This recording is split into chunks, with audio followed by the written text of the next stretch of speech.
Hello, sir. Sorry to wake you up. It's just I'll introduce myself. My name's David. This is Josh. We work for Fairham and Gosport Police. Right. The reason we're here is there's been an enforcement action at your premises up the road this morning at the funeral premises, and High Court enforcement officers have forced entry and they've taken over possession of the lease. So they forfeited the lease. There's been no payment of rent for 2 years. 2 years or so. Okay. Or something like those. Said they made contact on the mobile phone with you, and you said that you would get Richard to phone them back, but then the mobile number was blocked. No. Apparently, they've been phoning the number that's on the shop. No. That was 2 weeks ago, apparently. So, yeah, right. That's obviously a civil matter between yourselves and the landlord, but all the locks have been changed. The reason we've become involved is because there's 2 deceased persons within the premise. So what I wanted, the reason for our attendance is one is to notify you that we have become involved, and secondly to take your details because we believe that there may be some criminal offences committed due to the bodies being in place. Now we are no experts in this field, and we currently don't know if there are any, but we believe there may be some offences because they're not refrigerated. There's a cooling system. It certainly is not cold. There's water dripping through the ceilings and all sorts.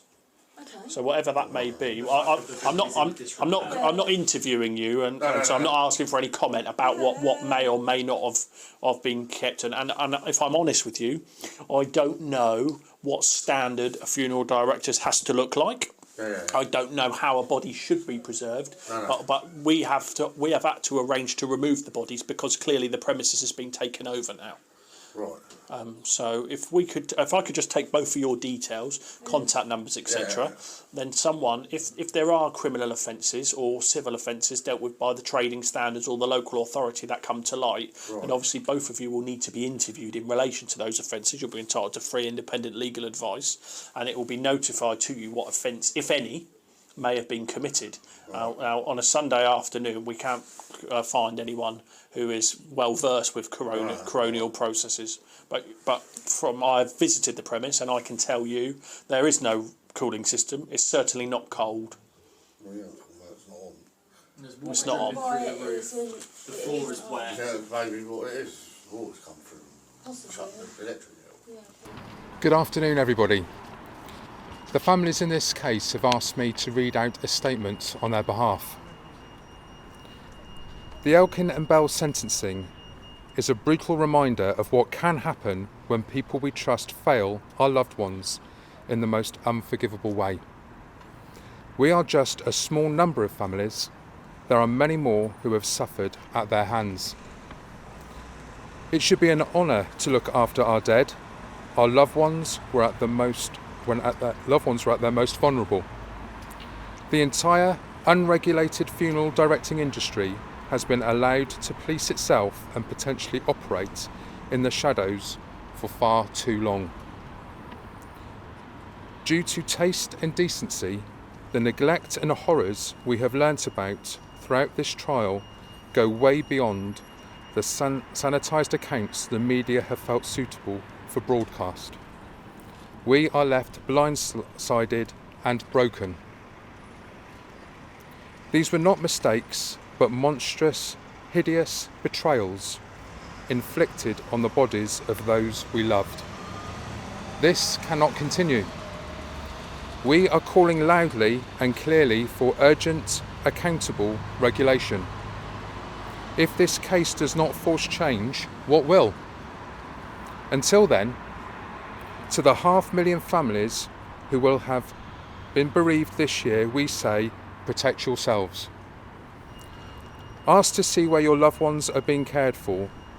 All decent funeral directors will happily oblige. If there are no refrigerators, walk away. Take logos and certificates with a pinch of salt. Shop around. Funeral firms are not all the same.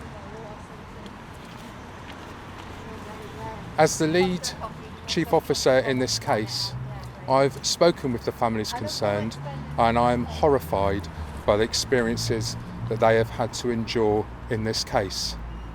The majority of the funeral industry get it right. A minority get it wrong. Elkin and Bell got it horrifically wrong. In my 30-year career, I have never known such a breach of trust and betrayal to this group of families and the wider community. It is now our endeavour to call for regulatory change, legislative change, so as this industry can repay back the trust that they put in the industry to get it right. The industry have one chance to get it right, and it is for the sake of a time when people are grieving the most, they get it right that one time as the best they need to do. Thank you. I'm Andrew Eddy. I'm a senior Crown Prosecutor at the Wessex Crown Prosecution Service.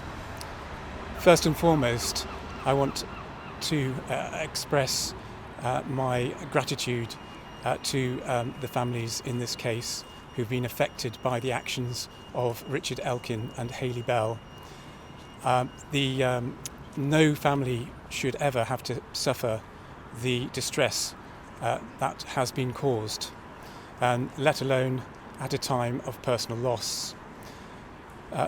The sentencing today marks an important point, one of the first times that funeral directors have been brought to criminally account for their actions in denying a lawful and decent burial to families.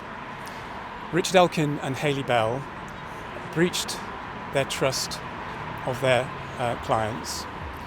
They stored bodies in a degrading condition, and they also lied to grieving relatives. They continued to run a business which was clearly in a position which couldn't meet its own basic obligations. Their actions were deliberate. They caused deep distress to dozens of families. They also robbed many families of their one chance to say goodbye to their loved ones in a decent and proper way. Today's sentencing shows that there is the degree of betrayal of Elkin and Bell. I would like to take this opportunity to thank the families for their courage during the course of these proceedings, and I hope in some way that there is a measure of justice that has been done. The CPS will continue to work with the police to ensure that nobody exploits grieving family members, and also deny the deceased the dignity that they deserve. Anybody that does so will be brought swiftly to justice. And finally, I would just like to say how impressed I have been with the police investigation. It's been outstanding. The cooperation with the police has been better than could ever be expected. So thank you very much indeed.